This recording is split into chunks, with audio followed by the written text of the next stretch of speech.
Olá, pessoal, bom dia. Mais uma vez, muito feliz de vocês estarem aqui com a gente na Academia de Gestão Municipal. Meu nome é Lígia Borges, eu sou servidora do Instituto Jones dos Santos Neves.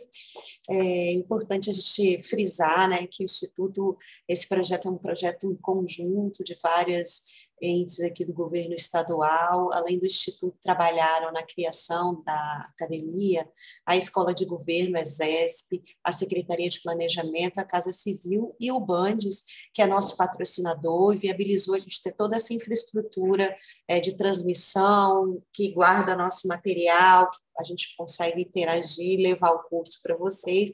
Eu vou passar um vídeo aqui do Bandes, né, nosso patrocinador. Um minutinho, né, de vocês. Vamos lá. Não existe receita para ter grandes ideias, para fazer diferente, para inovar. É por isso que o Bandes confia no trabalho e investe nos projetos dos capixabas. Sabe que, ao estar próximo e oferecer mais oportunidades, promove o desenvolvimento em cada canto do estado. Por isso, o Bandes está aberto a novas ideias e projetos. Está sempre aberto para você. Conheça as linhas de crédito do banco que confia nos capixabas. Acesse agora bandes.com.br. Então, retomando, então, lembrando, né, então, a academia é um curso totalmente gratuito e online, e a finalidade desse projeto é capacitar os gestores municipais e as suas equipes, gestores do Estado, né, e é uma ação que compõe o projeto de desenvolvimento regional sustentável. Né, a gente sempre tem aulas às terças e quintas, de 9 a meio-dia, e naquela dinâmica que vocês já conhecem. O docente faz a exposição do conteúdo, abre tempo para responder perguntas, e as perguntas precisam ser feitas pelo chat. Então, a gente tem sempre um docente que faz a exposição e o outro que interage com vocês no chat. E o curso é composto por 26 módulos, né? A gente já finalizou a parte que a gente considerou essencial em julho, e a partir de agora são os módulos específicos. E para os módulos, para vocês conseguirem o certificado dos módulos essenciais, vocês precisaram assistir às aulas ou assistir até o final desse mês de agosto, as aulas desses módulos essenciais, vocês vão ter direito ao certificado, ok? Então, já falei tudo isso. Ao longo do curso, então, a gente também disponibiliza o material complementar. Então, lembrando, sempre a gente disponibiliza os slides e algum material complementar que o docente indique, um texto ou um exercício. E isso pode ser acessado abaixo do nome do docente principal. Tem um ícone laranja de um Clips, e você clicando nesse ícone, está lá o material. Então, a gente já está com o material disponibilizado. Hoje, ao longo do curso, eu vou colocar o da aula, das 3 últimas aulas do Daniel, mas todas as outras, o material já está lá, ok? Então, em caso de dúvidas, vocês podem acessar o FAQ ou enviar um e-mail para agm@ijsn.es.gov.br. Então, hoje a gente inicia a primeira de 2 aulas com o tema A Política de Enfrentamento à Violência contra as Mulheres, Atuação Municipal, tema bem importante sempre, né, no Brasil e principalmente no nosso estado, e agora a gente está vivendo uma semana de julgamento de um crime que marcou muito a gente aí nessa questão da violência contra a mulher, e a gente vai ter 2 especialistas do Jones no assunto, o Tiago Guadalupe e a Sandra Mara Pereira, né? O Tiago de Carvalho Guadalupe é doutorando em política social pela UFES, é um especialista na área de segurança pública, tem mestrado em sociologia pela UFMG, graduação em ciências sociais também pela UFMG, é consultor de pesquisa, consultor político credenciado pela Associação Brasileira de Consultores Políticos, coordenou a primeira pesquisa de vitimização do leste de Minas Gerais, já lecionou diversas disciplinas em instituições de ensino superior e tem experiência na área de sociologia, com ênfase em estudos sobre violência e criminalidade e formação complementar em metodologia quantitativa. A Sandra Mara Pereira é coordenadora da área, e o Tiago também é especialista em estudos e pesquisas do Jones, na área de estudos sociais. E a Sandra é nossa coordenadora, ela vai apoiar o Tiago nessas duas aulas, é a coordenadora de estudos sociais do Instituto Jones Santos Neves, cientista social pela Universidade Federal do Espírito Santo, mestra em Sociologia pelo Instituto Universitário de Pesquisa do Rio de Janeiro e doutoranda em Ciências Sociais pela UFS. É especialista em estudos e pesquisas, como eu comentei, e coordenadora da área de estudos sociais.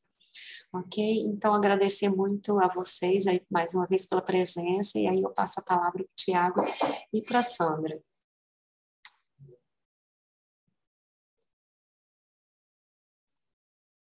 Bom dia a todas e todos. Vou passar a palavra inicialmente para a Sandra, caso queira complementar a sua apresentação, e ela vai estar com vocês aí dando todo o suporte aí, acompanhando as perguntas, as dúvidas, a interação, né? Que é o mais importante para a gente tirar aqui hoje. E aí depois eu continuo para a gente entrar na nossa apresentação aqui da aula de hoje, tudo bem? Bom dia a todos e todas e todes. Estou aqui auxiliando, né, como docente auxiliar do Tiago, e totalmente disponível para ajudá-los no que for necessário. Né? Acho que é um tema extremamente relevante e a gente vai ser conduzido de uma forma muito adequada. Né? Tiago tem plenas condições de nos ajudar nessa discussão aí tão relevante para a nossa sociedade. Obrigado, Sandra. Desde já agradeço a disponibilidade da nossa coordenadora de estudos sociais, estar com a gente aí hoje. Agradeço o convite da Academia de Gestão Municipal.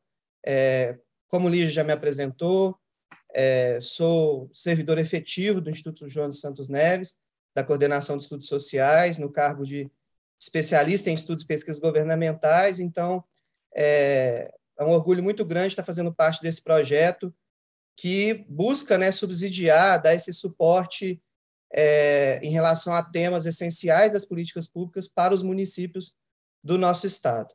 Então, muito grato de estar fazendo parte desse time. Eu vou compartilhar a tela aqui para seguir os tópicos aqui que eu separei para a gente ir interagindo em relação à temática de hoje, que é a política de enfrentamento à violência contra as mulheres dentro da atuação municipal, né?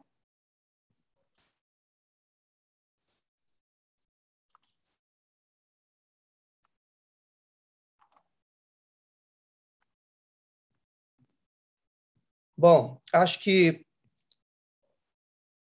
já foi Tudo certo, apresentado. Thiago. Tudo certo. Tudo certinho? Me ouvem Tudo bem? certinho. Em relação à apresentação de vocês, à medida que vocês forem enviando as dúvidas, as perguntas para a Sandra, envie, né, de onde vocês são, para a gente ir interagindo e eu conhecendo vocês, tudo bom? Pessoal, aqui só para a gente fazer um pacto aqui inicial do dia de hoje, a gente vai ter esse encontro hoje e terça-feira, né? Hoje, a gente vai fazer uma introdução a essa problemática, contextualizar, entrar em perguntas e respostas sobre Lei Maria da Penha e a política nacional, mas de uma forma de um sobrevoo, a gente não vai aprofundar, né? Ressaltando que a gente busca que hoje chegar no nível municipal da atuação da política pública e não vamos ficar presos à questão jurídica, à questão da análise do direito, da Lei Maria da Penha, que seria um outro módulo também, um outro debate interessante, mas não é o nosso objetivo hoje, né? Então, queria combinar com vocês cada ponto aqui, né, que a gente vai tratar. Tenho vários slides aqui, mas eu acho que o principal será a interação com vocês, as dúvidas, e de vocês sempre pensarem, né, como que isso pode chegar ao município, como que o município pode atuar numa questão tão essencial, tão fundamental, que é a prevenção à violência contra as mulheres, né?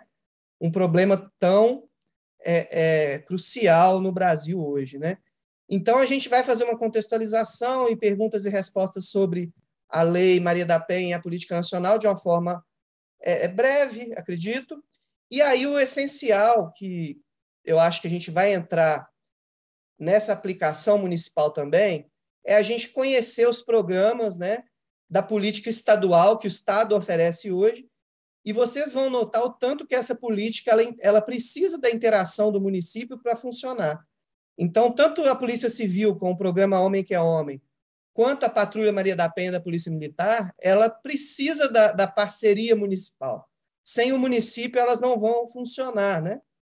Então, a gente, no Instituto Jones, desenvolveu um trabalho de avaliação desses programas, e muito do que eu estou falando aqui hoje é em cima da pesquisa realizada, de todo um trabalho de 2 anos realizado, e eu vou apresentando essa pesquisa para vocês, tá, ao longo da aula de hoje, e, inclusive, o resultado dessa pesquisa, dessas avaliações, estão publicados no site do Instituto Jones. Eu vou mostrar para vocês, e quem quiser pode até baixar o relatório, vocês vão ver que muita coisa do que eu estou falando aqui hoje vai estar presente lá também nesse relatório. Tá bom?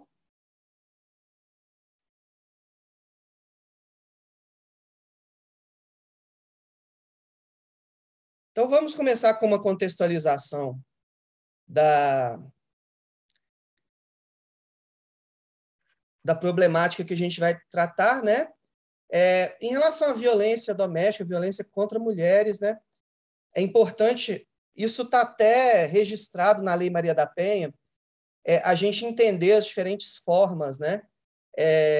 Quando a gente muitas vezes vai para o senso comum, na mídia, que às vezes não se preocupa tanto com o trabalho científico, a gente vê um tratar da criminalidade, violência, como se fosse uma coisa muito homogênea, e, na verdade, quando a gente vai estudar a criminalidade, estudar a problemática da violência, a gente vai ver que é um fenômeno que ele funciona de forma muito complexa, e de cada tipo, né? Ele tem diversos tipos, a gente tem diversos tipos de crimes e diversos tipos de violência. E existem comportamentos sociais diferenciados em cada um deles aí, tá bom? Então, é importante, dentro da violência contra a mulher, a gente entender a violência doméstica, psicológica, moral, física, sexual, patrimonial, né? O próprio tráfico de mulheres, o assédio sexual, entre outras formas. Então, assim, de acordo com o que a gente está preocupado, né, da prevenção que a gente está preocupado no nosso município, e como que a prefeitura pode atuar em relação a isso, é importante a gente diferenciar qual que vai ser meu foco, né? Qual que é o principal problema no meu município hoje que as mulheres estão passando, né?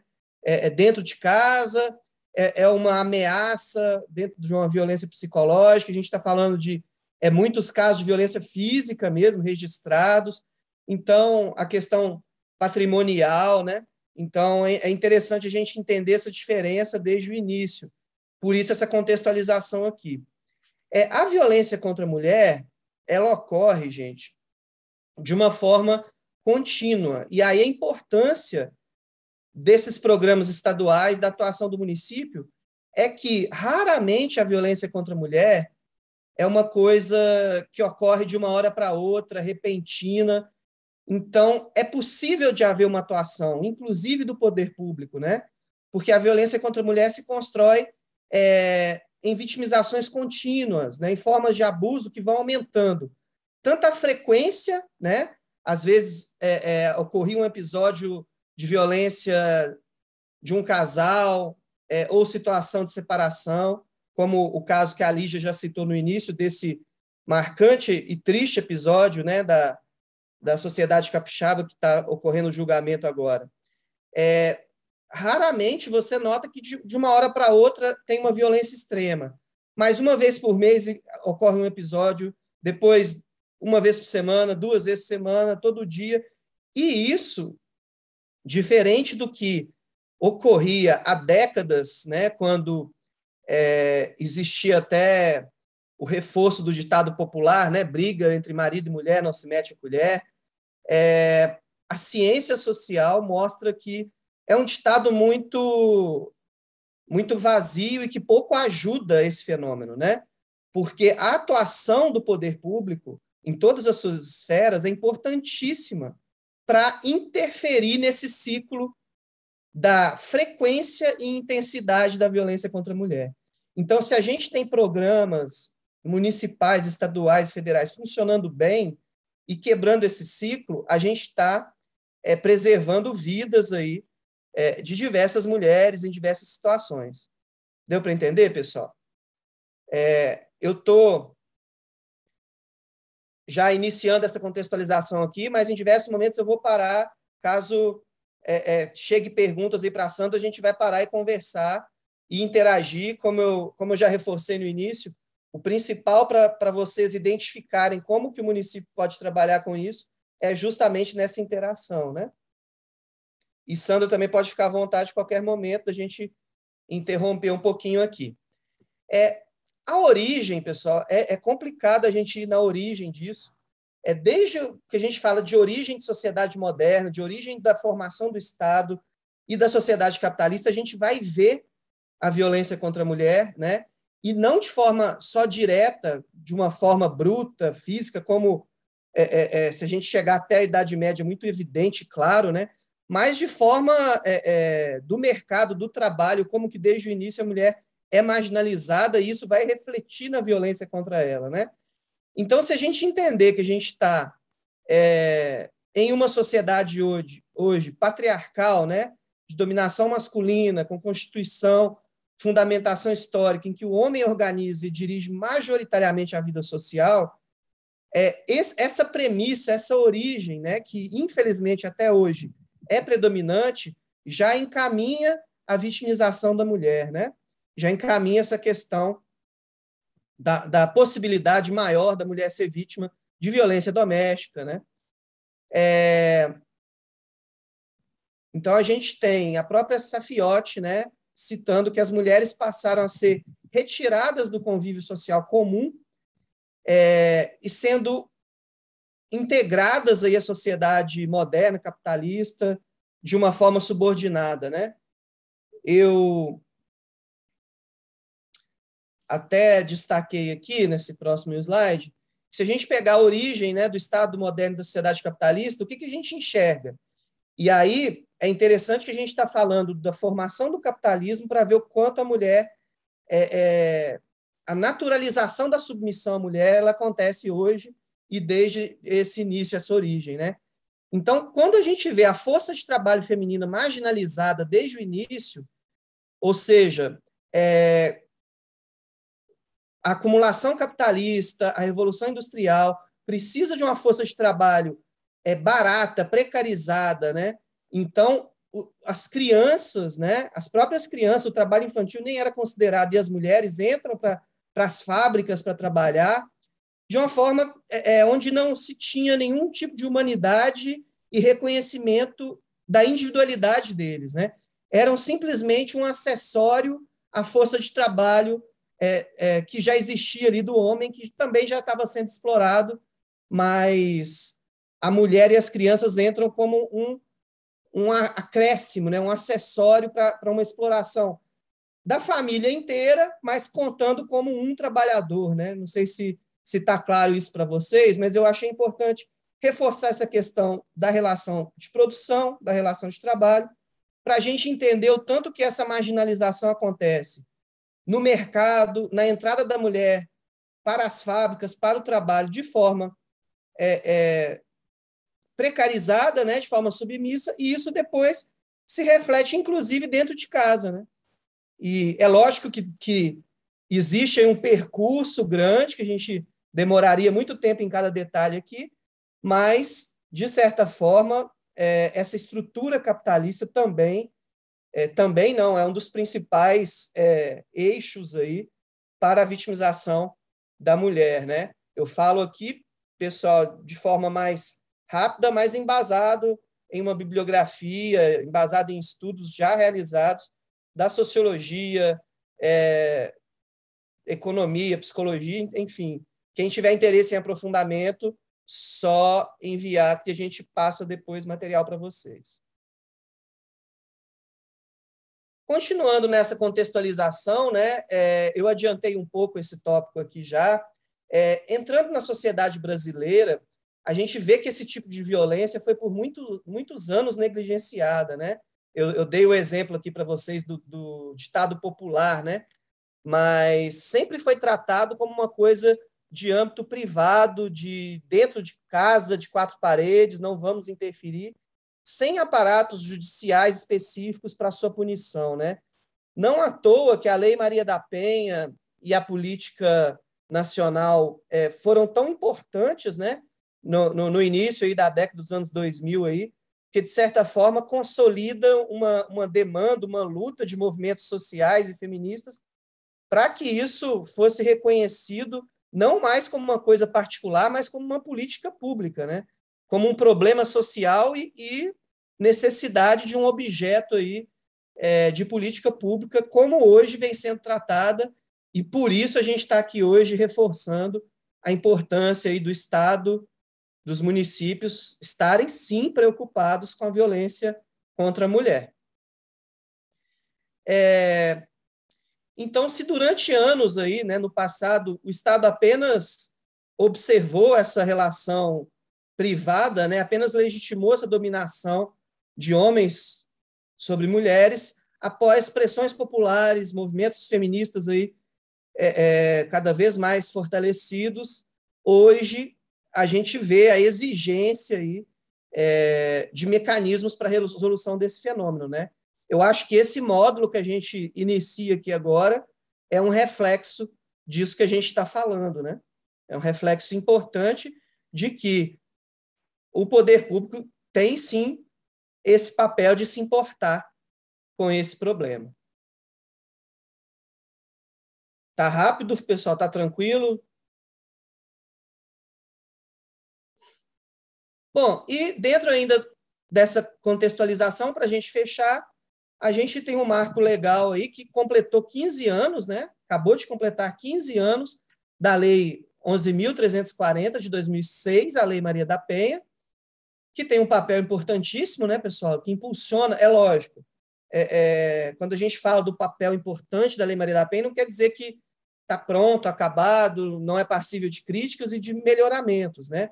Mas tem um papel fundamental para impulsionar o desenvolvimento de políticas públicas no âmbito da violência doméstica contra a mulher no Brasil, né? E reafirma serviços aí, importantes, existentes, que já existiam, mas que por muitas mulheres não conheciam, e busca também a importância também de criar novos serviços aí de proteção à mulher. Outro marco importante, em 2011, é a Política Nacional de Enfrentamento à Violência contra as Mulheres, né? Dessa política nacional, a gente tem um desdobramento nos estados, né? A gente tem, por exemplo, um pacto estadual aqui no Espírito Santo, após a consolidação dessa política. É uma Câmara Técnica de Violência contra a Mulher. Inclusive, o Instituto Jones participa, né, com a Sandra na cadeira titular, eu como suplente lá nessa Câmara. Acho que a gente pode tirar até um minutinho, né, Sandra, para você falar um pouquinho sobre esse pacto e a Câmara aqui nesse momento que a gente está contextualizando.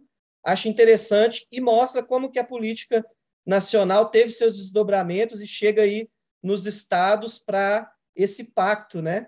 E a gente também, esse trabalho desse pacto com certeza envolve os municípios, né, Sandra? Então, já que você me deu a deixa, vou aproveitar até para falar um pouquinho de algumas perguntas que estão no chat, e aí eu comento sobre o pacto e depois você responde. Né, o Glaico Fonseca de Fundão, ele salienta a importância, né, do tema violência de gênero, né, e coloca isso como um mal que deve ser atacado de frente. Eu acho que ele está coberto de razão. E o José Jorge Schettini fala sobre se existem pesquisas que evidenciam a diferença da violência contra a mulher nas classes sociais. Né? Vou deixar o Tiago comentar isso, mas já salientar que o que a gente tem já comprovado de várias formas é que a violência ela não é algo restrito a uma classe específica, né? Ela atravessa todas as classes sociais, mas a gente acaba tendo talvez expressões diferenciadas até pelas características dessas classes sociais. Mas o Tiago comenta isso depois com mais calma. Mas em relação ao pacto, eu acho que a gente tem aqui no Estado uma entrada diferenciada, porque a gente viu que o pacto foi feito a nível nacional em governos anteriores, né?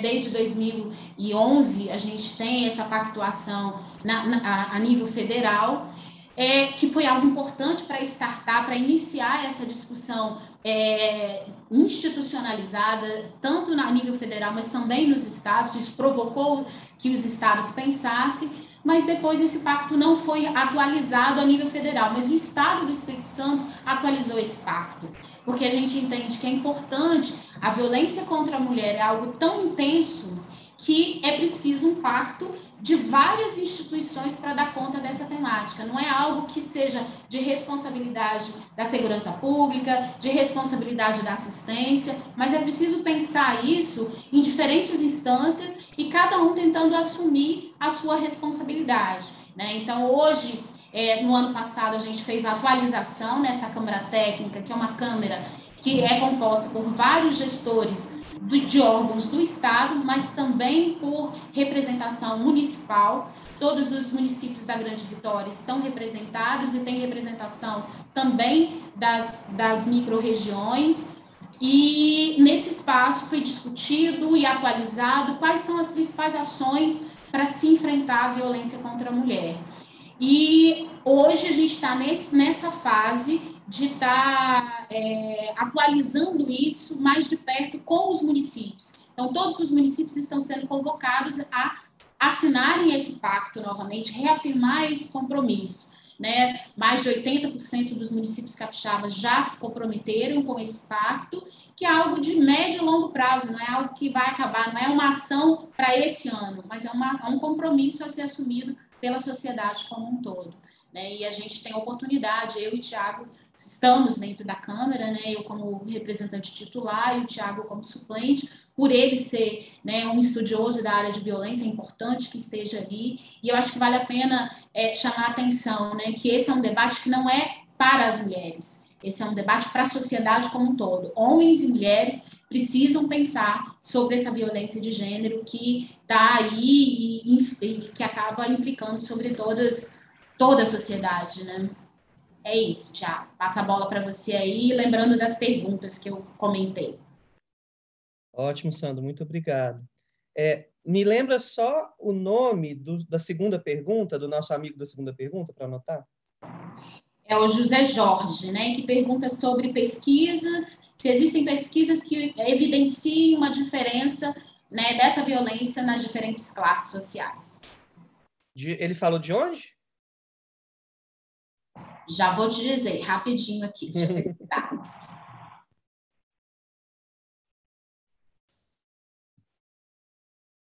Enquanto a Sandra dá uma olhadinha lá, eu acho importante a gente localizar, né, todo mundo que está participando aqui. A primeira pergunta parece uma coisa, né, trivial, mas é muito importante ser lembrado mesmo, Glauco. Agradeço aí a participação, mas essa coisa do enfrentamento de frente, de não colocar, né, uma coisa que não é um problema nosso, como a Sandra falou, não da questão, problema das mulheres, mas da sociedade brasileira, capixaba e do nosso município como um todo. Durante muito tempo, isso, de uma forma ideológica, ficou aí, que realmente isso não era problema que a gente tem que tratar, né? Mas qualquer mínimo estudo aí social que a gente faça, a gente vê a importância de encarar de frente, sim, a questão da violência contra a mulher, e que a prevenção, não seja ela primária, que é a mais difícil, né? Porque pode ser que uma atuação dentro de relações mais, né, íntimas é complicado, mas a prevenção secundária é totalmente possível, a gente já está vendo isso nos programas que a gente vai conhecer hoje. Então, é totalmente possível preservar vidas, sim, né? E aí a gente está falando de família, a gente está falando de filhos que não vão ficar sem mães, não é uma questão específica também, é uma questão da sociedade mesmo. Muito obrigado. De Montanha, né? Isso, secretário municipal de Fazenda do município de Montanha. Isso, obrigado, José Jorge, pela importante pergunta, né?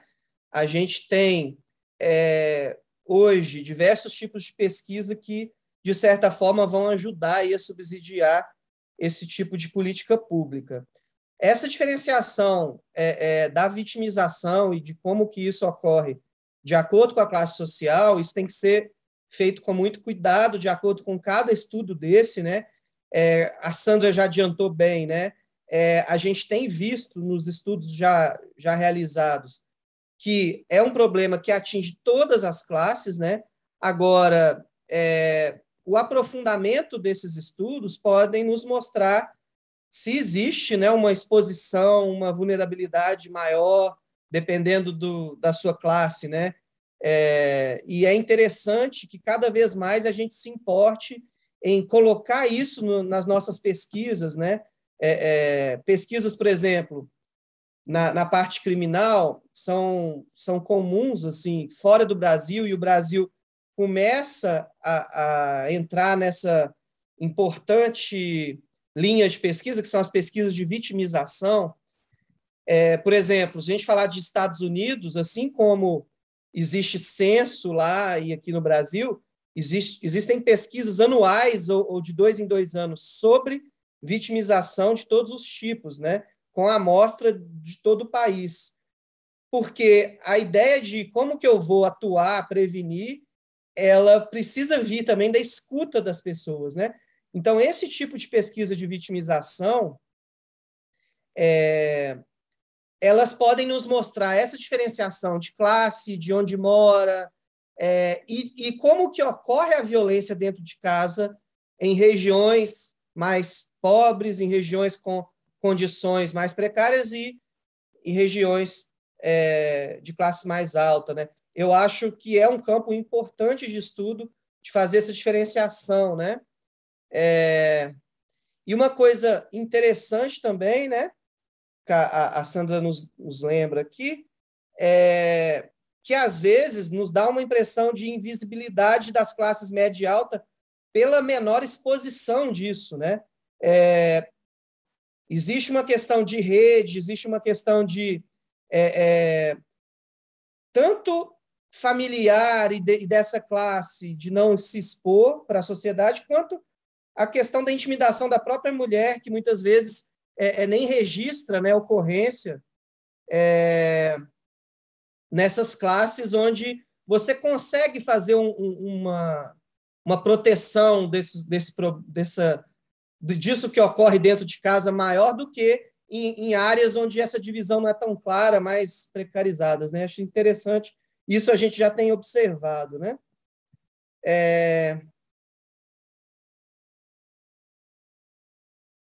Maria de Lourdes, Dia Internacional da Igualdade da Mulher.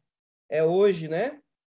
Uma data para lembrar da necessidade de lutar pela igualdade de direitos e condições de vida entre homens e mulheres. Muito legal a gente estar iniciando esse módulo justamente hoje, né? Nessa data tão importante. Agradeço a lembrança aí. Vamos voltar, então, para a apresentação, pessoal. Muito legal aí a participação, e a Sandra está recolhendo aí para a gente. Daqui a pouco a gente já para de novo para um outro bloco aí de perguntas de vocês. Muito bacana. Todos me ouvem? Estão vendo o slide direitinho? Bom, então, um segundo tópico. O que eu coloquei aí? Perguntas e respostas, né? Como eu disse para vocês, a gente não vai aqui entrar num módulo jurídico de detalhes da Lei Maria da Penha e da política nacional. Eu, como curioso pesquisador que sou, fui lá na internet, no Google, né? Bem popular mesmo, e peguei as perguntas mais frequentes lá e trouxe para a gente. Se isso é um exercício, tá, pessoal? Só para a gente fazer aquele sobrevoo que eu tinha comentado. Agora, se não for suficiente, se tiver mais dúvidas sobre essas questões da Lei Maria da Penha e da política, vocês têm o canal aberto aí para as perguntas. Então, uma primeira pergunta que é a mais frequente lá na internet, né? O que a Lei Maria da Penha defende? Né? Então, há 15 anos, né, a gente vê a Lei Maria da Penha que surgiu para proteger mulheres da violência doméstica e familiar, criando mecanismos para prevenir e coibir agressões, interrompendo o processo de escalada de opressão, cuja intensidade aumenta ao longo do tempo, né?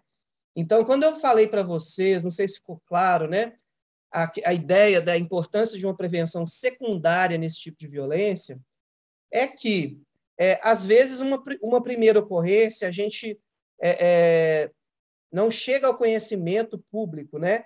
Mas, a partir do momento que existe um relato, um boletim de ocorrência ou uma demanda em algum atendimento, né, desse tipo de situação, a gente vai ver como que a Lei Maria da Penha tem mecanismos para prevenir e coibir agressões, né? Vou citar, talvez, assim, o principal deles, que vem sendo utilizado hoje, após a Lei Maria da Penha, que as medidas, né, de proteção que estabelecem aí, as medidas protetivas, que vão estabelecer, por exemplo, dependendo da gravidade do caso, o distanciamento do parceiro ou ex-parceiro, ou qualquer tipo de relação que venha a ter com a mulher vítima, estabelece um distanciamento que precisa ser cumprido, né? E caso essa medida seja desrespeitada, a Polícia Militar pode agir, pode atuar em relação ao descumprimento desse tipo de medida. Isso é uma das ferramentas que está lá na Lei Maria da Penha, e que, inclusive, é uma ferramenta importante para o programa Patrulha Maria da Penha, que a gente vai ver nesses encontros, tá?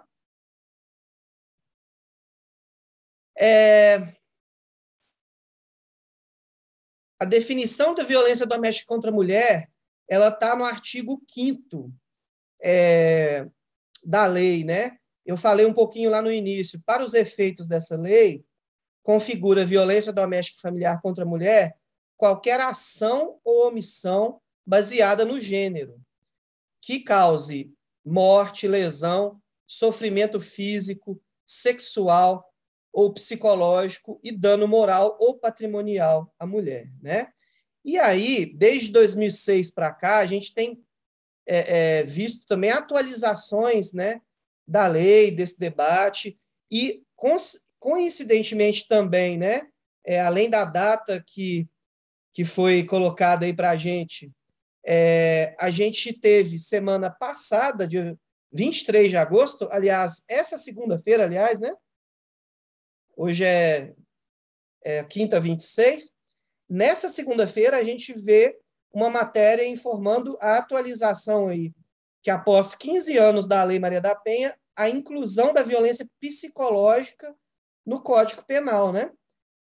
Dentro da variedade de violência que forma aí a violência doméstica contra a mulher, a violência psicológica ela tem agora uma tipificação própria no Código Penal. A partir deste mês, né, passa a ser considerado crime e com pena prevista de reclusão entre 6 meses e 2 anos, além de pagamento de multa, a violência psicológica, né, que é um dos tipos de violência que está previsto aí na Lei Maria da Penha, e que a gente vê agora uma atualização no Código Penal para ela. Né? Antes da gente passar, quando a gente fala violência psicológica, né, pessoal, como que a gente exemplifica, né? As ameaças, né, que podem começar também com uma frequência menor, depois vai aumentando, né?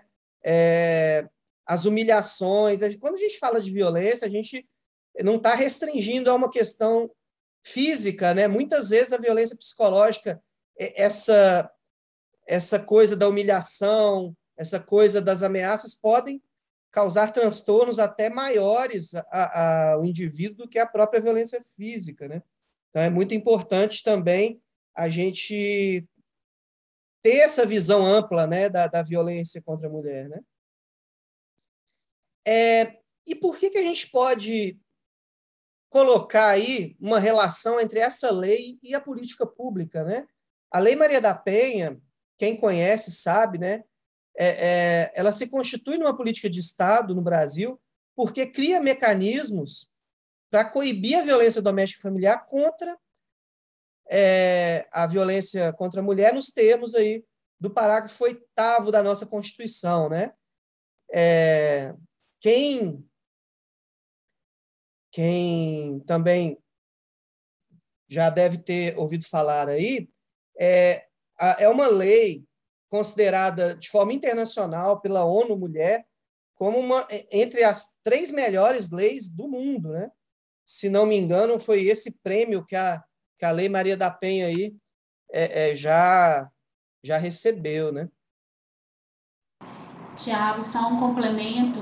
A Maria de Lourdes, ela está lembrando aqui da aprovação recente aqui no Estado da Lei Jaciara da Silva, de atenção e proteção, aprovada pela Assembleia Legislativa, né, que é o projeto de lei 99 de 2021, de atendimento psicológico a crianças, adolescentes e jovens cujas mães foram vítimas de feminicídio. Então, tem esse avanço aí dentro da nossa legislação estadual. Legal, muito importante ressaltar isso. E como eu estava dando o exemplo aí da questão da violência psicológica, né? São aprimoramentos aí do que a Lei Maria da Penha trouxe, né? Importantíssimo esse acolhimento aí com as vítimas, né? Com a família, com as crianças.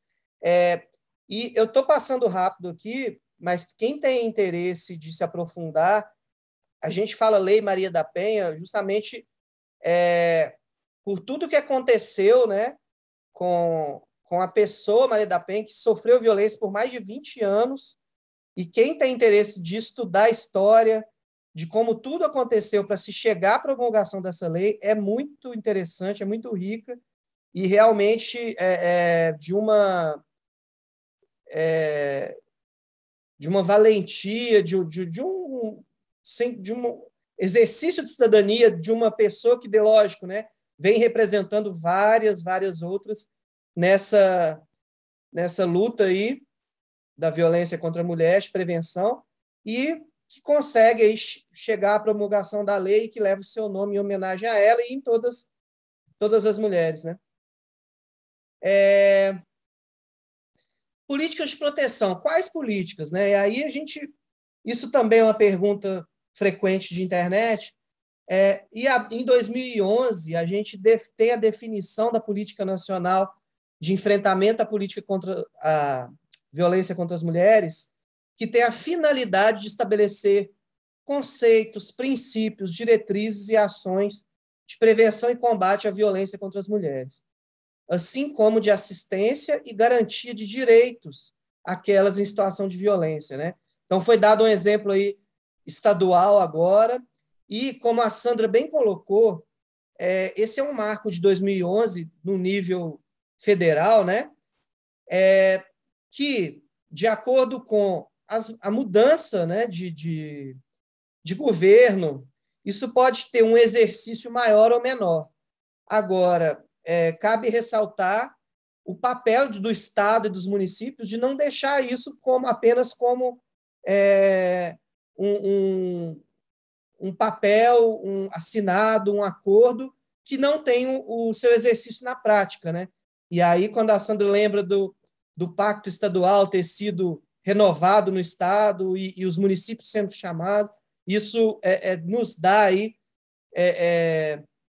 a certeza de que o Espírito Santo continua no caminho certo em relação a esse tipo de prevenção, né, a esse tipo de violência. Essa política, a política nacional, ela tem eixos estruturantes, né? são 4. O primeiro é garantir a própria aplicabilidade da Lei Maria da Penha, né, em todos os seus níveis aí, nível nacional, estadual, municipal. Ampliação e fortalecimento da rede de serviços para mulheres em situação de violência, né? Importantíssimo a gente...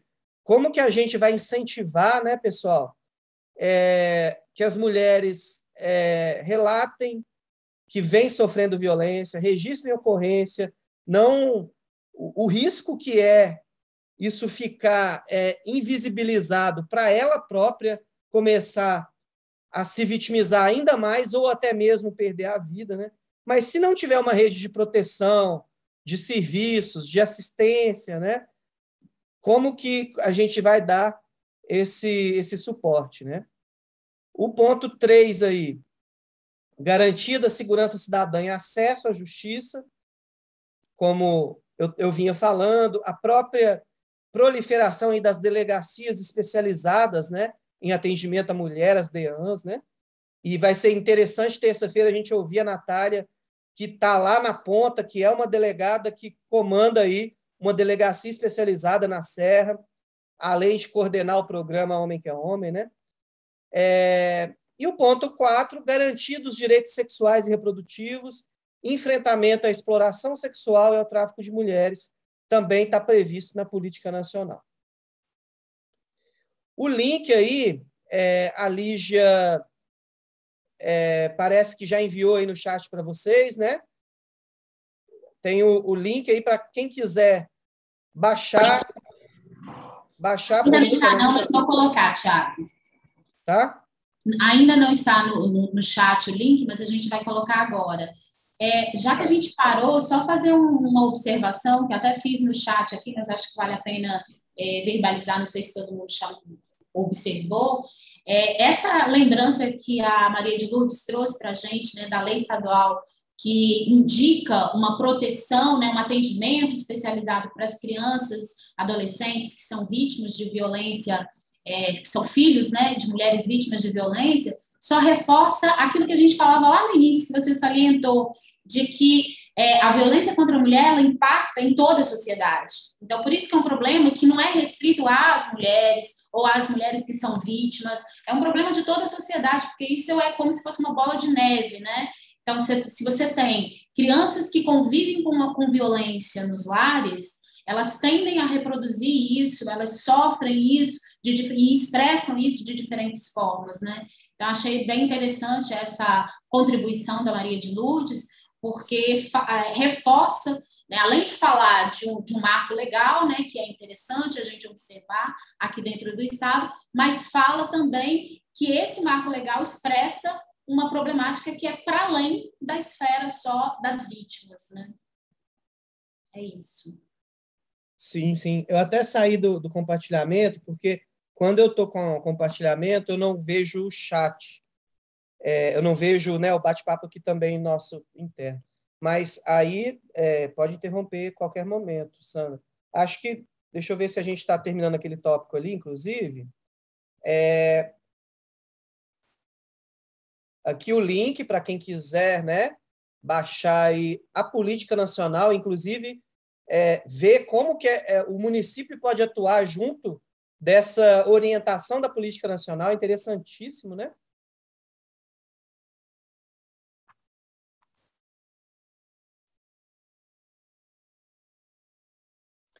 Aqui, aí é interessante, eu até mantive aqui, como eu disse, né, eu peguei uma coisa bem popular lá no Google, né, pessoal, das perguntas mais frequentes, mas inclusive para a gente poder fazer a crítica aqui, né? Essa pergunta, se não me engano, eu fiquei pensando uma coisa, não sei se vocês concordam comigo, mas eu vou ler a pergunta e a resposta, depois eu comento com vocês. Quais as propostas de políticas públicas para o combate à violência contra a mulher? Né, a pergunta, né?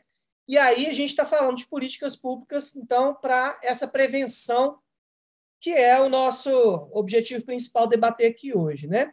O que a gente vê na internet lá com frequência, né? Ações educativas, preventivas, campanhas de promoção de igualdade de gênero, na mídia, né?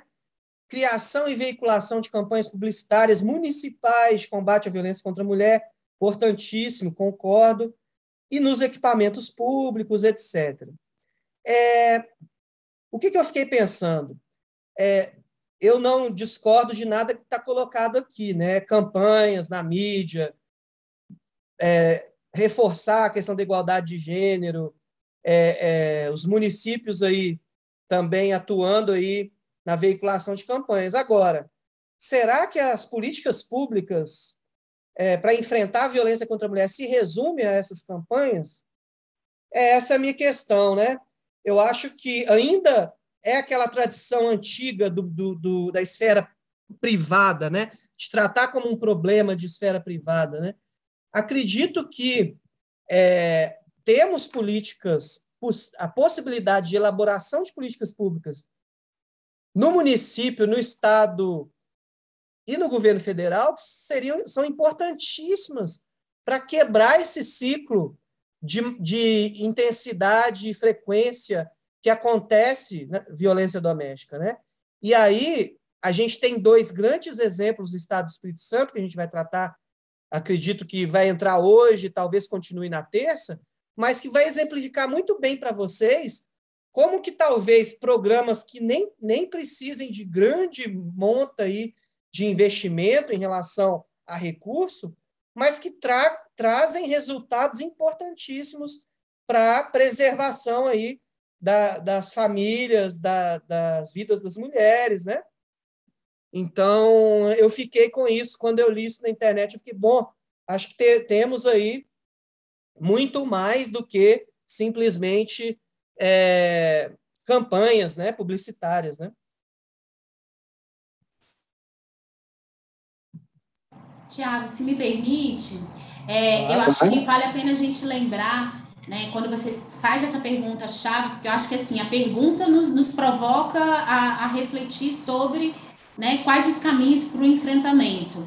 E aí eu acho que a gente tem 2 documentos importantes. Vou tentar colocar depois o link direto desses 2 documentos no chat, mas já para aproveitar, né, a sua fala, um primeiro documento é o Plano Estadual de Política para as Mulheres, que está pensando não só a violência, o enfrentamento da violência, mas está pensando toda a condição, né, de vulnerabilidade, de desigualdade que atravessa a existência das mulheres a partir da realidade do Estado do Espírito Santo. Então, é importante conhecer esse plano estadual que está vigente aí.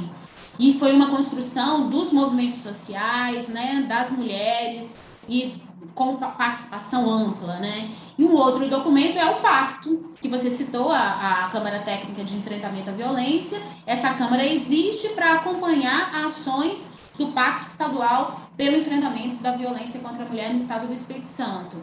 E aí esse pacto, ele fala de diferentes ações, porque quando a gente pensa violência, e, assim, quase que pela própria formação, pela dificuldade de compreensão do fenômeno, a gente pensa logo em segurança pública. Mas a gente está falando de uma coisa que é muito mais ampla.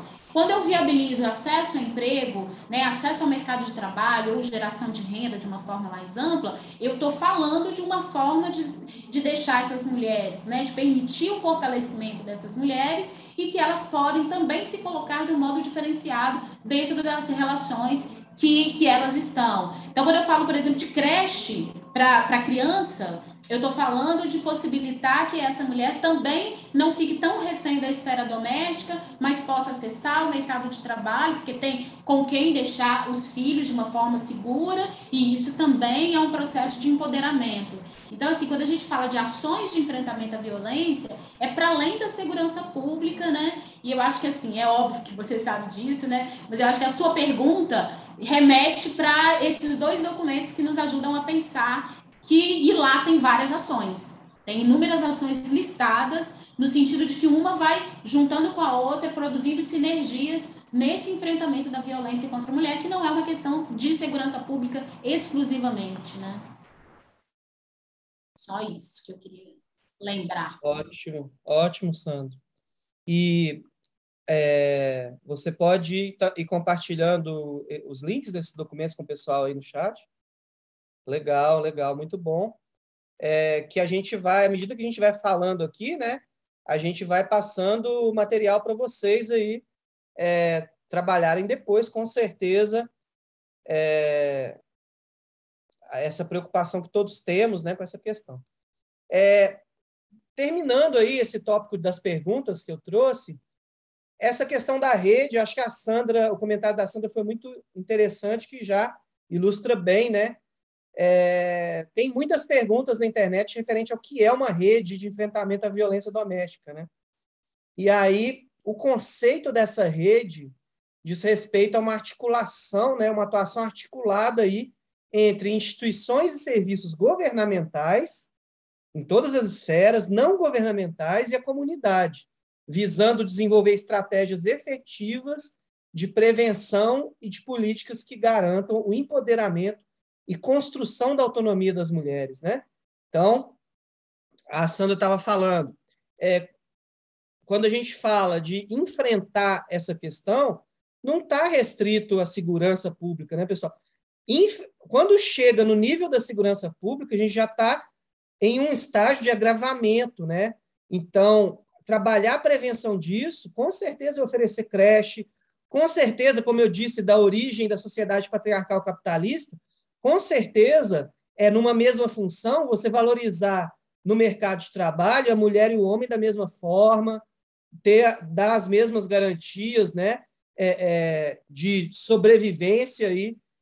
Então, é muito importante a gente ter essa noção, né, que não é um problema específico e que as redes aí de enfrentamento à violência e de assistência social, de saúde, a gente tem aí uma articulação muito necessária e que o Brasil precisa melhorar cada vez mais isso, né? A gente vê como isso já acontece de uma forma mais natural em países, em outros países, mas é totalmente possível de ser trabalhado aqui também, né? De uma forma articulada aí, tanto entre instituições de governo quanto fora, né? E a própria comunidade. E para a gente fechar esse tópico, uma lei recente também, de 2015, né, a Lei 13.104, instituiu uma diferenciação entre homicídio e feminicídio, né? E aí é uma pergunta que muitas vezes me fazem também. Então, assim, é lógico que o homicídio contra a mulher é grave, sempre vai ser grave qualquer tipo de homicídio contra a mulher, contra o homem. Agora, é muito interessante, dentro dessa problemática que a gente está tratando hoje, a gente ter uma tipificação específica, que é o crime de feminicídio, né, que tem uma circunstância aí que qualifica um homicídio quando ocorre contra a mulher em razão da condição de sexo feminino, né? Quando a gente está falando de um crime aí de violência doméstica que ocorre pela condição de ser mulher, né, que não ocorreria se não fosse essa condição, a gente tem a tipificação de feminicídio e é um agravante importante para essa luta, né, para esse fortalecimento de entender que não se pode naturalizar uma ocorrência dessa gravidade e que não se pode, de forma alguma, haver homicídio pelo fato da pessoa ser do sexo feminino, né? É interessante, e a gente vai, no próximo tópico, tratar não só do feminicídio, como do homicídio contra a mulher, porque, gente, é muito recente essa categorização, né? Então, eu gosto de trabalhar até hoje com homicídio contra a mulher, porque os estados até hoje ainda estão classificando esse tipo de homicídio, e aí a gente não tem uma série histórica, né? Que, às vezes, a gente tem um estado codificando isso muito bem, e aí tem um número maior do que outro que não está preocupado. Então, por questões metodológicas, eu acho interessante continuar a trabalhar com homicídio contra a mulher, não só por questões metodológicas, como também é importante ver os homicídios contra mulheres que não entram nessa categoria, né? Por exemplo, tem profissionais da área de segurança e alguns estudiosos que levantam hipóteses, por exemplo, das mulheres estarem entrando mais na questão do tráfico de drogas. Aí, a mulher que morre por envolvimento nesse meio, ela não vai, provavelmente, ser classificada no feminicídio, mas é um homicídio contra uma mulher, né? Então, tanto por questão metodológica, tanto por questão de quantificação dos próprios homicídios contra a mulher, acho interessante a gente manter as duas categorias, tá, pessoal? Não colocando que não é importante a classificação do feminicídio, muito pelo contrário, é importante melhorar cada vez mais essa classificação, tá? Eu acho que a gente pode...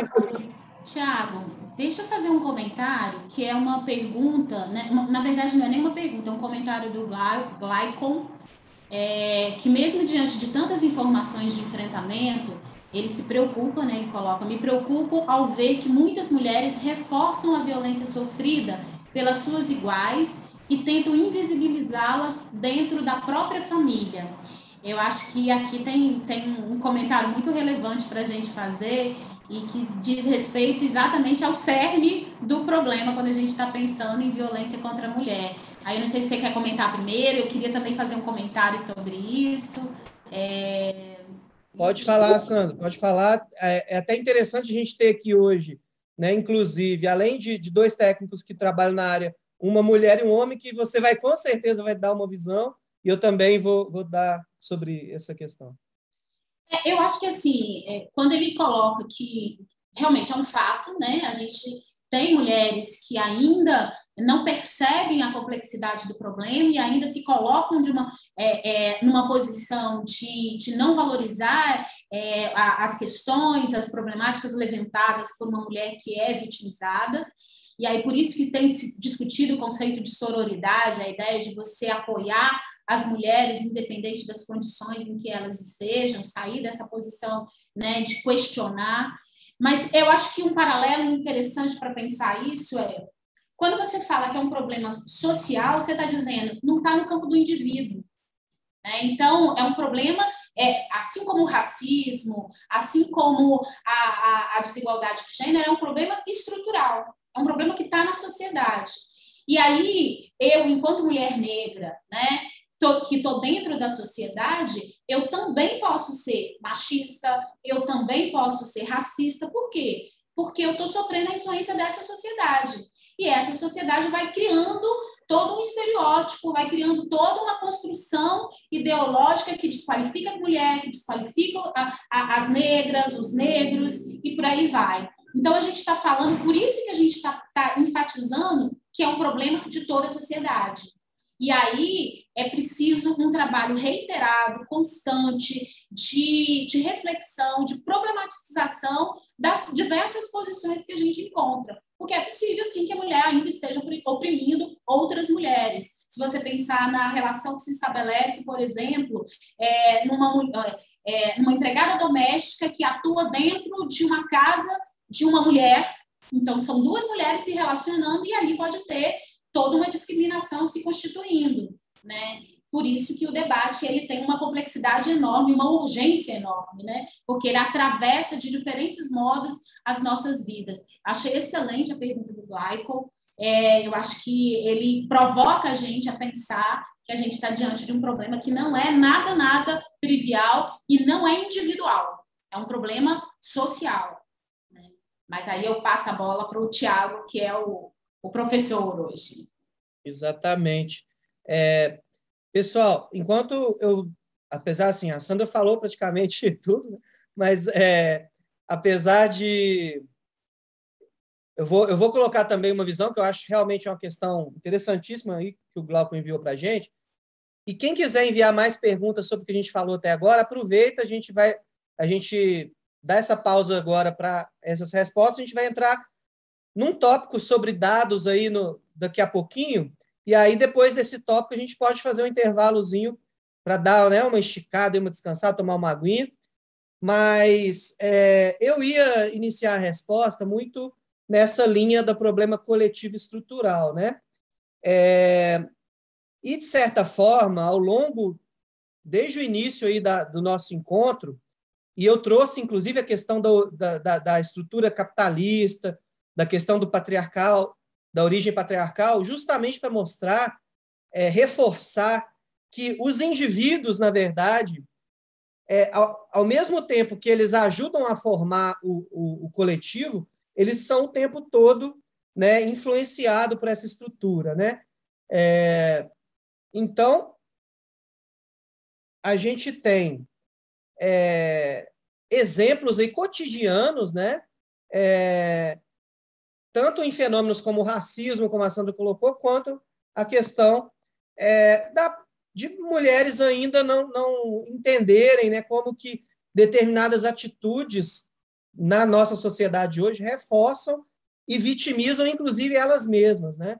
Isso é totalmente natural e acho que a gente não deve nem pensar no sentido de revitimização disso, né?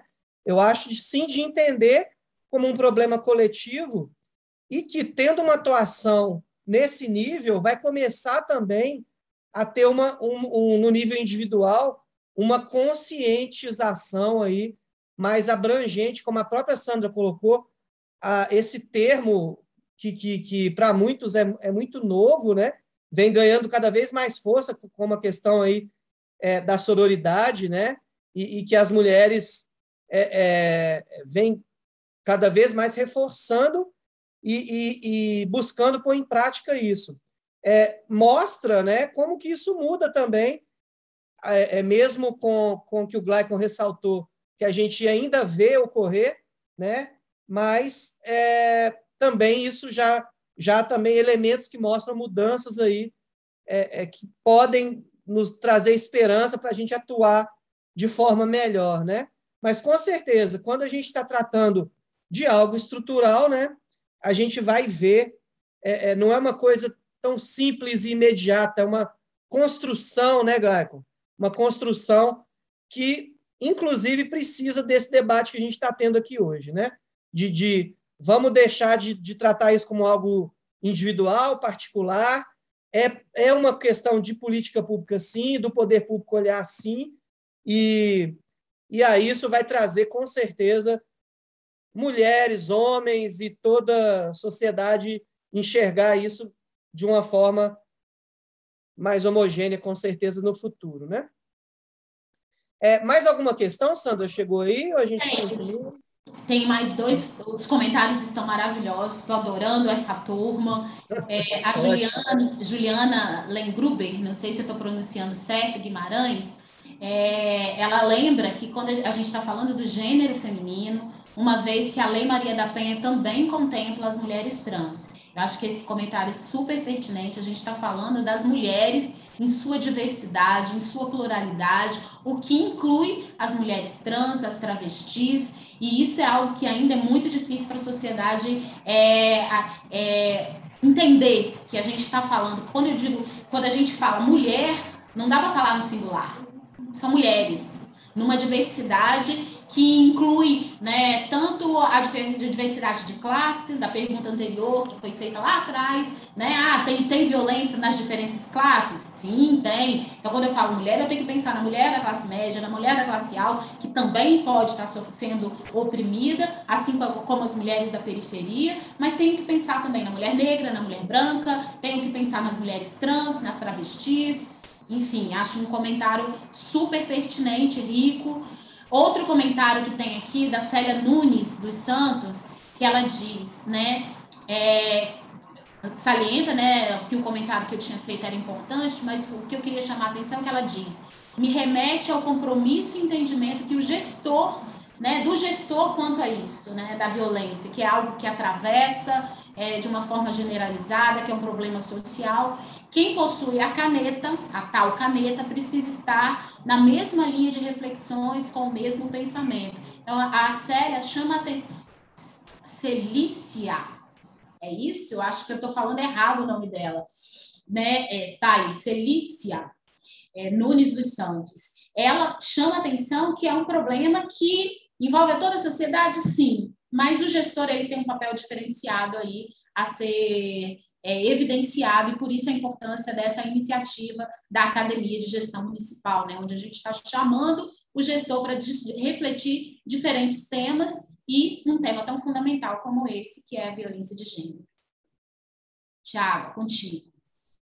Muito bacana as perguntas, muito legal mesmo. Juliana lembra uma coisa muito importante, né? A gente precisa sempre ressaltar como que a gente está classificando essa ideia do gênero e das diversas possibilidades aí, né, de mulheres, como a Sandra bem colocou.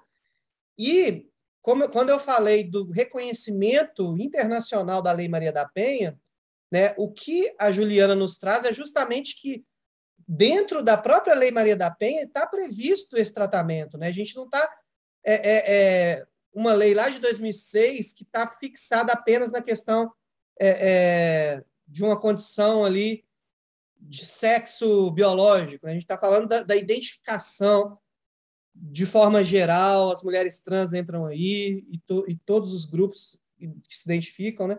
Muito interessante, muito obrigado, Juliana. A Célia também, quando reforça a questão do olhar do gestor, não sei se o nosso público aqui hoje, né, por a gente estar falando de enfrentamento à violência aí, no título, a gente tem muitos colegas aqui hoje da área de segurança, né? Mas quem vai entender o exemplo que eu vou dar agora para reforçar o que a Célia trouxe para a gente, né? Quando a gente vê a atuação dos municípios na segurança pública, de certa forma, tem um avanço muito grande no Brasil, isso tem um vínculo com os GGIMs, né? E como que funciona esses GGIMs? Não sei se todo mundo tem essa informação, né? São gabinetes integrados, né? Assim, de forma muito ampla, como se fossem conselhos, mas que funcionam dentro das secretarias de segurança na esfera estadual e municipal, mas quem comanda os GGIMs no município é o prefeito. Quem comanda esse gabinete de gestão integrada é o gestor no seu nível máximo. E aí, quando começou a entrar em funcionamento esse tipo de instituição, o olhar para esses problemas foi outro, né? Teve as políticas públicas e o trabalho de assistência de enfrentamento tem aí, com certeza, um ganho, um avanço muito grande quando a gente tem o gestor junto na ponta, né? E olhando para o problema na ponta. Então, agradeço a Célia por nos lembrar de reforçar isso, né? Maria de Lourdes, mulheres indígenas, dentro ali do que também a Juliana trouxe, reforçar também a questão das mulheres indígenas, né? Que é um grupo que não pode ser esquecido de forma alguma, né?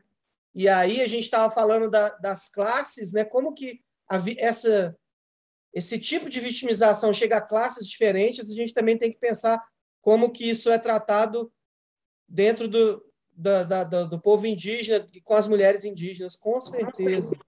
Tiago, só lembrando, né, essa coisa, a lembrança em relação às indígenas, eu acho que é super pertinente. A gente teve agora no início do mês toda uma comoção nas redes sociais, mas ainda numa bolha bem restrita de pessoas que acompanham a discussão, né, indígena no Brasil, de duas meninas, né, indígenas que uma foi estuprada e morta, a outra também, e que esse espaço esses dois fatos bárbaros, tristes, não ganhou nem espaço na mídia. Isso circulou pelos grupos assim de Instagram, da militância, e uma das coisas que foram ditas, que estava sendo dito pela militância das mulheres indígenas parem de nos matar, e quando que vocês vão prestar atenção, né, no que está acontecendo? Tem uma violência de gênero, sim, acontecendo, e sendo ainda mais invisibilizado do que, né, o restante da sociedade. Então, bem pertinente aí essa fala da Maria de Lourdes. Muito bom, Sandra, muito obrigado aí pela importante complementação. E o Gleicon, mais uma vez, traz uma questão importante, quando ele fala aí, né, como penso também Tiago, a família ainda deve ser o foco desse processo de transformação desses valores estruturais, processo de refundação, né? E é muito interessante como que essa ideia de família é tratada por vários grupos sociais, por linhas ideológicas diferentes, né? E é importante a gente entender o respeito a todos que fazem parte dessa família e a própria diversidade da ideia de família e das pessoas que fazem parte dela, né?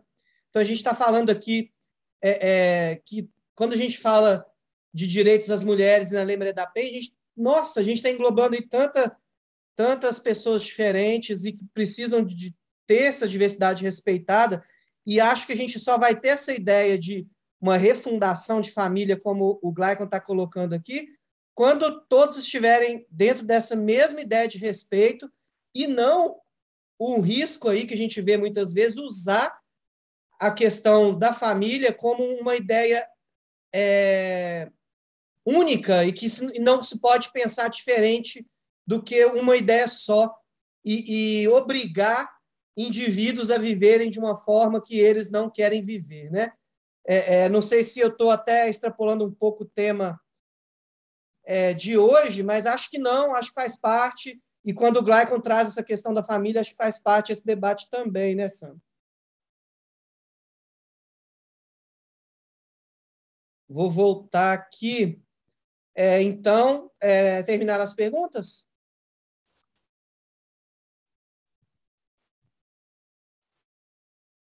Vou falar... Vou trazer para vocês, pessoal, alguns dados, tanto da época do estudo, quanto uma atualização que a gente fez recentemente no Instituto Jones, que está no forno aí, pronto para ser publicado no site, de primeira mão para vocês aqui hoje, e que em breve vocês vão também encontrar no site do Instituto Jones dos Santos Neves, tá?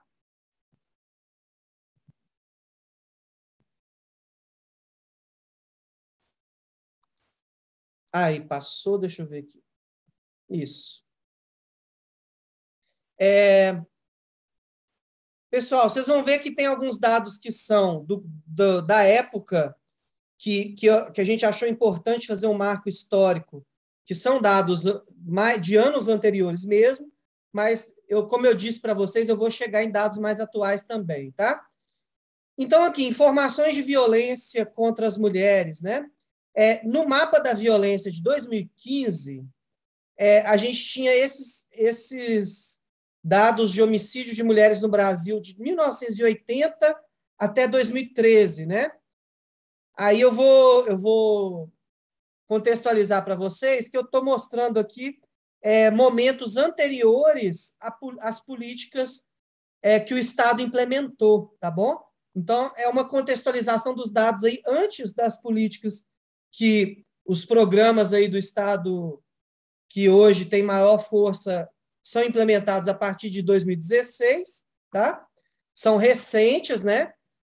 A importância de a gente estar tratando justamente da formação disso aqui hoje são intervenções muito recentes e que a gente tem todo um campo para avançar, né? Então, olha como que, de certa forma, o patamar aí do homicídio contra a mulher muda da década de 80 para 2,3 mulheres vítimas de homicídio por 100 mil. Na década de 90, a gente tem um patamar aí acima da casa dos 3, né? Em 91 tinha 3,7, e no final dessa década a gente supera aí os 4 pontos aí por 100 mil mulheres. Na verdade, em 96, 97, já mais próximo dos 5, né? E aí a gente começa a ter esse debate e esse questionamento também de atuação aí da questão da prevenção dos homicídios de mulheres, né? E aí a gente tem uma estabilidade no final da década de 90 e início dos anos 2000. Em 2006, aí, após 2006, não é coincidência, né, pessoal? Um ano depois da Lei Maria da Penha, a gente vê uma queda, né? Ou seja, houve uma atenção muito grande em relação a esse fenômeno, e aí cai para patamares aí da década de início de 90, né? Na casa dos 3 pontos, mas a gente vê, infelizmente, a volta para níveis aí do início dos anos 2000, de 4,6, 4,8 aí em 2011, 2012, 2013, né? Então, é muito importante a atuação na prática, é muito importante, temos leis, temos políticas, mas como a gente pode atuar, porque senão a gente não consegue reverter isso, né? Seguindo aqui, uma comparação agora no nível estadual que eu trouxe para vocês, também que a gente fez na época do estudo da avaliação dos programas, tá? A gente tem o mapa da violência aqui de 2005. Pessoal, quando eu falo mapa da violência 2005, a gente tem dados de 2003, porque tem o dado populacional aqui do DataSUS, que tem uma defasagem mais ou menos aí de 1 ano e meio, 2 anos, né? Quem trabalha com os dados do DataSUS sabe disso, né? Então, em 2003, né, lá no início dos anos 2000, olha o estado onde que tinha mais mortes de mulheres em todo o Brasil, né? 8,6. A gente viu uma média ali de 4 no Brasil, né? Que está aqui, ó, no Brasil, na época, 4,4. O dobro disso era a taxa de homicídio contra as mulheres no estado do Espírito Santo. Tá, pessoal?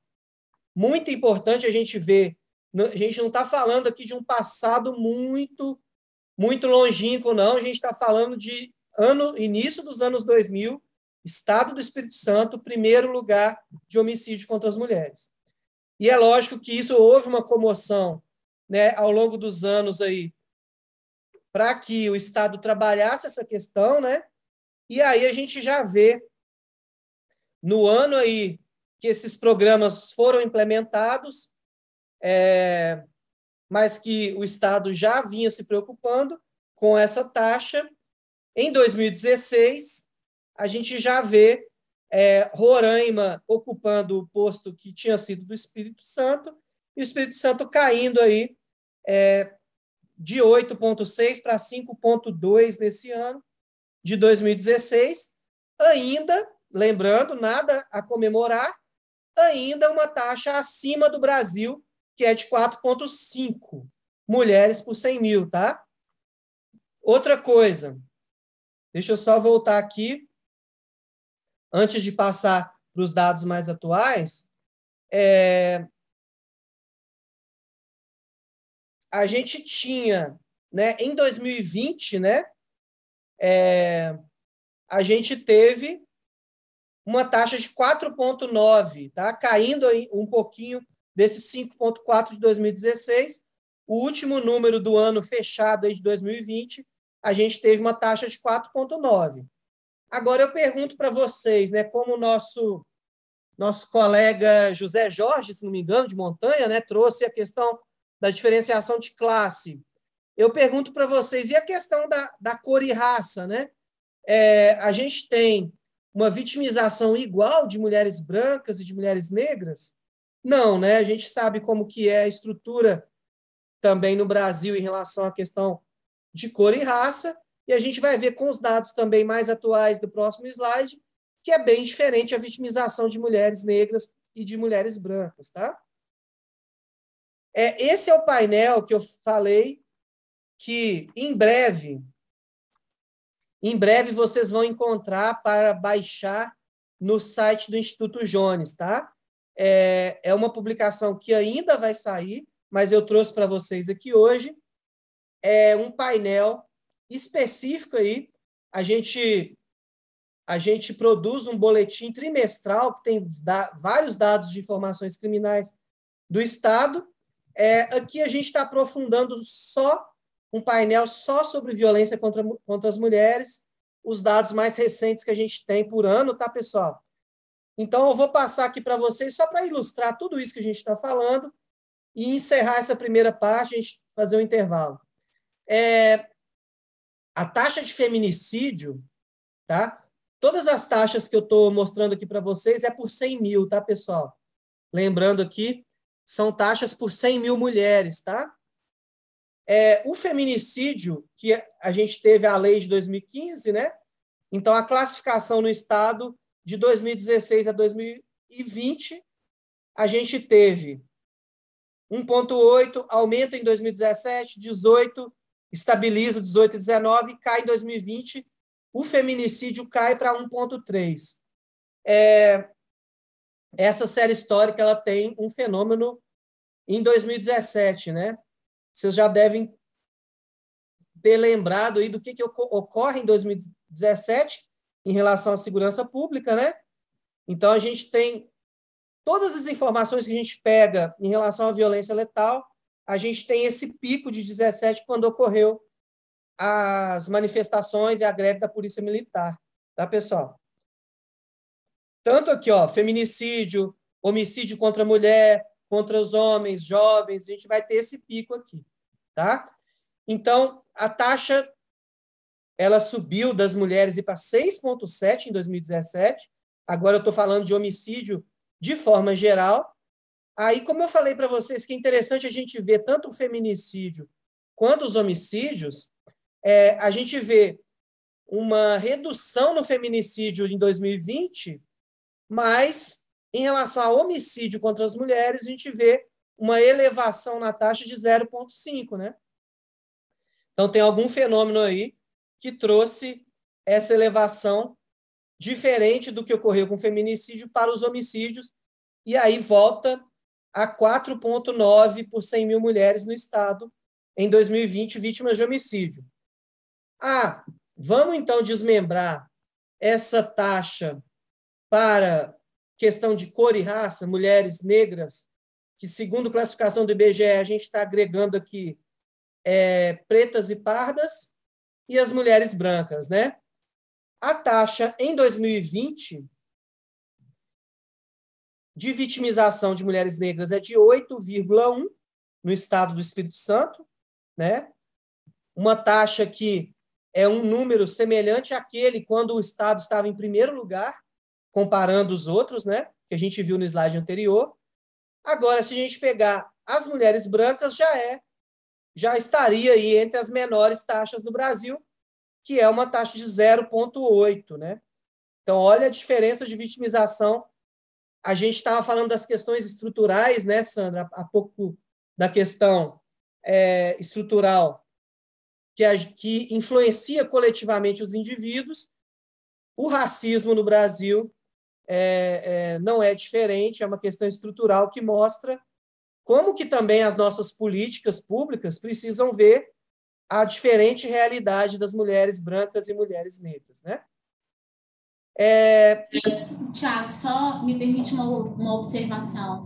É que quando a gente olha, né, o feminicídio ou o homicídio, a gente está falando de uma violência extrema, né? Já é a ponta, né? Já o ápice da violência. E aí, quando a gente olha essa diferença entre mulheres negras e mulheres brancas, pode nos levar a uma interpretação equivocada de que a violência está situada só nas mulheres negras. Não, é porque talvez, provavelmente, a gente está falando de que as mulheres brancas tenham mais recursos para evitar chegar a esse ponto extremo do que as mulheres negras. A gente não está falando de ausência de violência, a gente está apenas sinalizando que a gente tem um cenário onde um tem mais recursos para lidar, para enfrentar do que outro. Por isso que é importante um olhar diferenciado, porque as mulheres negras estão sendo mais vitimadas do que as mulheres brancas. Só uma observação para a gente não cair numa leitura, assim, talvez equivocada de achar, então a violência é só de determinado segmento, a violência está... Não, a violência está atravessando toda a sociedade, porque é um problema estrutural, né? Como você bem colocou agora há pouco, e várias vezes, né? Ótimo lembrar, porque a gente emerge aqui na leitura dos dados, mas não podemos esquecer o que a gente já viu no nosso encontro hoje. Quando a gente vai ler dado, pessoal, a gente precisa entender, antes das informações, o conceito por trás, né? E quando eu falei do conceito de violência contra a mulher com vocês hoje, eu citei a diversidade, né, a complexidade e diversidade, e dos tipos diferentes de violência, né? Então, nesse ciclo dos diferentes tipos, tem a questão da frequência e intensidade, e a gente muda os tipos de violência. Então, a Sandra reforça uma coisa muito interessante para a gente até pausar aqui e refletir. Homicídio, a gente está falando do último dos diversos tipos de violência contra a mulher, o nível extremo, né? Não vai ter nível mais extremo de violência contra a mulher do que o homicídio. E aí vem a importância do questionamento do José Jorge, da questão de classe, porque nesse nível extremo desse tipo de violência, os recursos, né, da classe e da mulher branca, com certeza podem ajudar essa mulher a quebrar o ciclo de intensidade e frequência mais fácil do que as mulheres negras e as classes mais baixas. E aí, o tipo de violência mais extrema diferencia muito, como a gente está vendo aqui.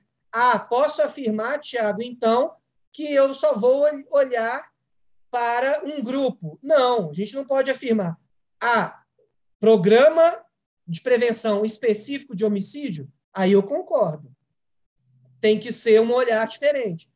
Violência contra a mulher de forma geral? Não, porque ocorre violência psicológica, violência patrimonial, violência física em todas as classes e em todas as raças, né? Então, muito interessante a gente ter esse momento de reflexão sobre isso, né? A gente passa por violências diversas para falar de violência contra a mulher. Então, o homicídio é um tipo, né? Então, imagina, por exemplo, a questão patrimonial de uma mulher. Vou dar um exemplo inverso aqui. Uma mulher que constrói uma vida inteira com um homem e aí tem uma ameaça no momento de separação, não quer mais conviver com aquele homem e sofre ameaça que vai ficar sem nada, por exemplo, do que ela construiu com esse homem quando ocorre um divórcio. É uma violência patrimonial e que deve ocorrer de forma mais frequência com esse grupo de mulheres que, em relação ao homicídio, a gente tem uma taxa menor, né? Outro dado interessante que eu trago para vocês aqui hoje, como eu já disse em primeira mão, é um ranking de municípios, né? A gente está aqui com vários colegas de prefeituras, de vários municípios diferentes. O que eu fiz nesse ranking aqui? Eu excluí municípios que tinham 0 ou uma ocorrência, tá, pessoal? Ou nenhuma, ou uma ocorrência de violência, de homicídio contra a mulher, eu tirei da taxa. Por quê, Thiago? Metodologicamente, tem município no estado do Espírito Santo que tem uma população tão baixa que talvez um homicídio ainda teria uma taxa com um número, né, um número elevado, né? Então, eu criei esse critério metodológico que não está, que ele está numa nota e quando for publicado vai estar explicado, não está, não deixa de informar para quem está lendo aqui essa tabela que os municípios com apenas uma ocorrência ou nenhuma não participaram do ranking. Agora, mais de uma ocorrência de homicídio entra nesse ranking aqui, tá? E o que a gente vê em 2018, 2019 e 2020, uma primeira observação que eu trago é que Conceição da Barra e Linhares, esses dois municípios, Conceição da Barra e Linhares, eles aparecem no ranking dos 3 anos, né? Então, se eu, como foi dito aí pela Célia, né? Pela Célia, da importância do olhar do gestor.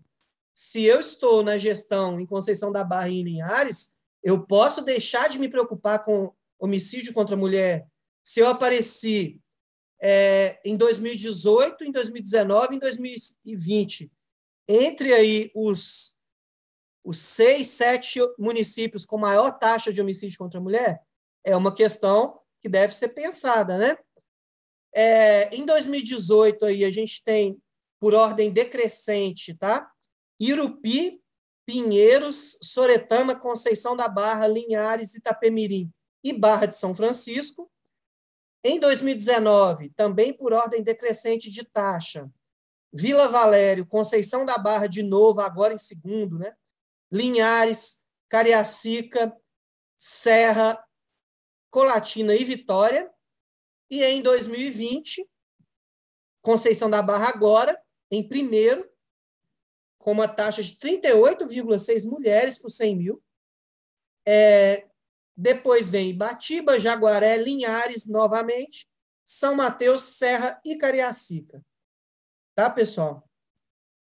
É interessante a gente chegar no nível do município, no nível do bairro, porque isso aproxima, né, inclusive para quebrar esse ciclo da intensidade e frequência da ocorrência da violência contra a mulher, que eu já falei com vocês.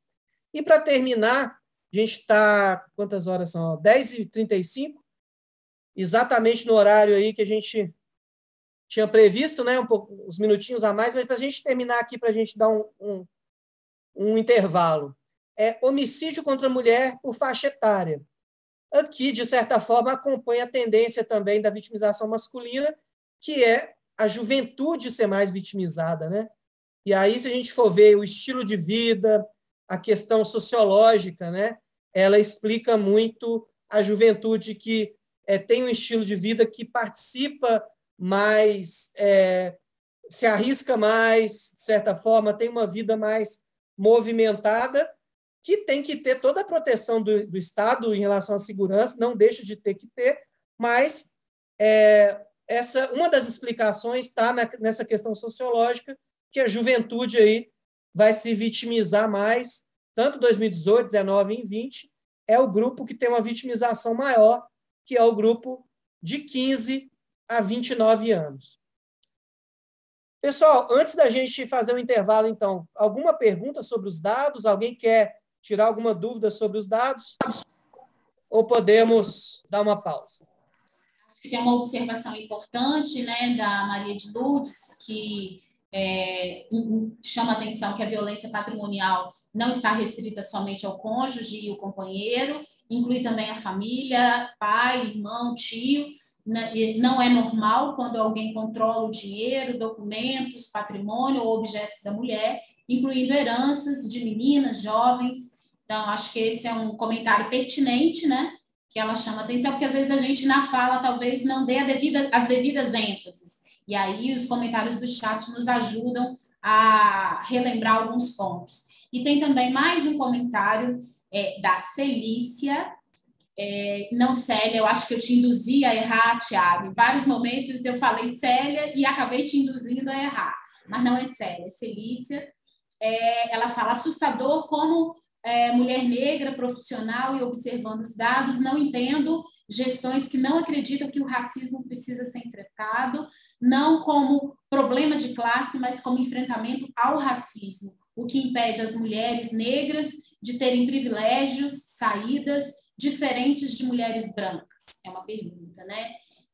Políticas de igualdade não atenderão. Equidade é uma reflexão. Vou até copiar a pergunta dela aí no chat para você, se você quiser fazer um comentário. Comentário super pertinente esse, né, da Celícia, né, de que a gente está, geralmente a gente ignora, né, tende a pensar, não, a questão do racismo é uma questão apenas de classe. Quando a gente resolveu o problema de classe, a gente resolve o problema do racismo, e todas as pesquisas vêm indicando que não é esse o caminho, né? A gente sabe que a gente está falando de problemas que vão se interseccionando, né? Mas, eu ia falar agora dessa questão da interseccionalidade. Primeiro, pedir perdão aí para Celícia, né? A questão aqui da nossa organização aqui, que vai passando os nomes, mas agradecer todas as questões enviadas, desde lá da questão do gestor e tal. Muito obrigado. E desculpa aí pela questão do registro do nome, mas agradecemos demais a participação. Começando por essa última, que a Sandra já estava comentando, que a Celícia mesmo nos traz, né? Além do que a Sandra já comentou, os estudos, inclusive pela questão do doutorado que eu estou realizando em política social na UFES, a gente vem de uma bibliografia aí muito já aí robusta, né? A gente tem desde o livro clássico da Angela Davis, Mulheres, Raça e Classe, a Federich, né, com o livro do Caliban, né, As Bruxas, enfim, tem vários que eu poderia sugerir. Quem quiser, depois me manda mensagem que eu envio para vocês. Mas o que esses estudos têm mostrado? Esse nó estrutural, essa interseccionalidade que a gente, nos estudos sociais, sempre vai ficar com um déficit se a gente focar só em um dos pontos, né? Eu olhar para a classe e não olhar para a questão do gênero, do sexo e a questão do racismo, né?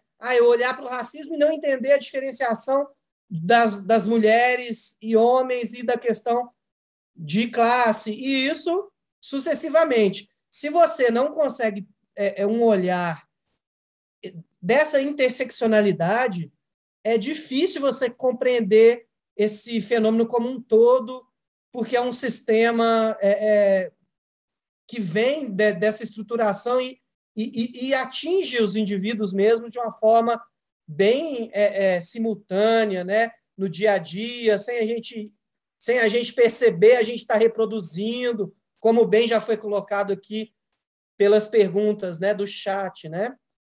E agradecer a complementação muito pertinente da Maria de Lourdes, né, sobre a diversidade possível. Eu dei um exemplo rápido, né, ali na explicação dos dados, de uma possibilidade, de um caso específico, porque a gente fica até viciado dessa questão de parceiro e ex-parceiro, do tanto que a gente vê os casos, frequência de caso, né, acontecendo, né, mas tem uma complexidade bem mais ampla, aí, como foi mostrada aí pela Maria de Lourdes, do que a violência patrimonial pode ser, né, e pode impactar para essas mulheres, né?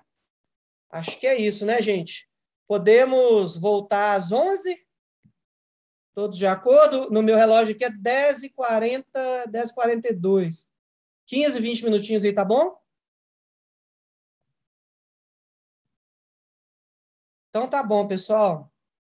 11 horas em ponto, a gente está de volta aqui, que aí a gente vai entrar propriamente no estudo que o Instituto Jones realizou, acho que vai ficar até um pouco mais palpável as políticas públicas possíveis, como que o município pode também estar olhando para isso, tá joia?